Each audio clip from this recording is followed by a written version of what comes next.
Hey Sarah, let's take a look at your week 2 assignment 3 drawing here. The drawing is working out much better than the last version that we saw in assignment 2. The placement and the overlapping and the clipping issues are all gone, and I think the composition is working out much better than it was before. It's a little more spaced out, which I like, and I think that anytime you don't have issues where objects kind of move into other objects, it's a good thing. Texturally, it looks good. I really like the wood texture, and I think the stone texture has also been done to a very kind of great degree of realism. The metallic textures I think are also working out well, although I think you could use more strokes to help with the transition of value from lighter to darker.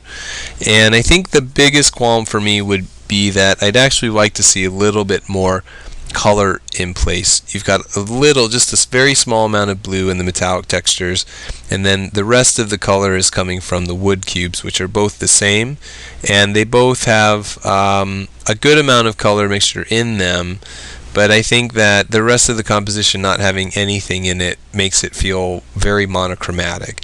And so trying to introduce some neutrals maybe into the stone texture, or trying to introduce a little bit of this kind of yellow into some of the metallic textures, as maybe there's a certain amount of reflection, even if it's just kind of an abstract line of color that's this color, can help to introduce more color throughout the composition.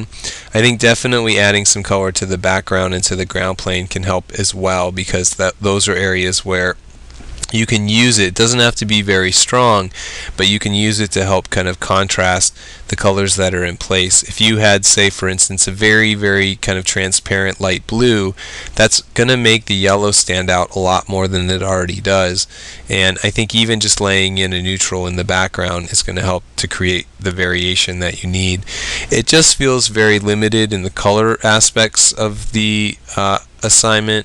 You know, you've got some wonderful layering and a lot of different browns and yellows going on in the wood, but we just don't see any other color interaction like that in the rest of the elements. And I think you could possibly push things a little bit further with the stone and see if you can introduce more color into place. I think maybe some of these shapes didn't necessarily have to be metallic. You know, maybe you could go with a brick texture. Maybe you could try and see what a wicker texture looked like, and that way you have more choices for color introduction.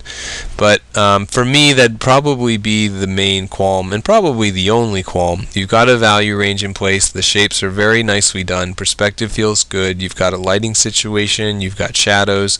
You've got a background. You've got a ground plane distinction.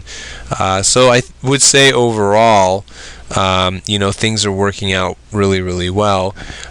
Perspective-wise, there's only one kind of minor issue for me that I'm running into, which is that I'm seeing the top of the cube here, and I'm seeing the top of the cube here, which is fine, but I'm not seeing the top of the cylinder here, even though that's about the same height as the cube is here.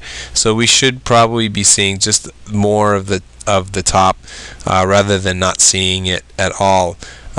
If it was above the horizon line, then it would be fine to have not being able to see any of the top of it. But since we can see the top of this cube, that would suggest the horizon line is kind of somewhere above it, which means it's above the cylinder.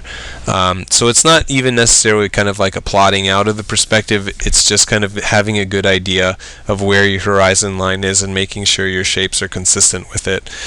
But the rest of it looks good. Textures look, I think, very specific and very good, and other than the color component, it really seems to feel like a tight, well laid out and well executed marker rendering.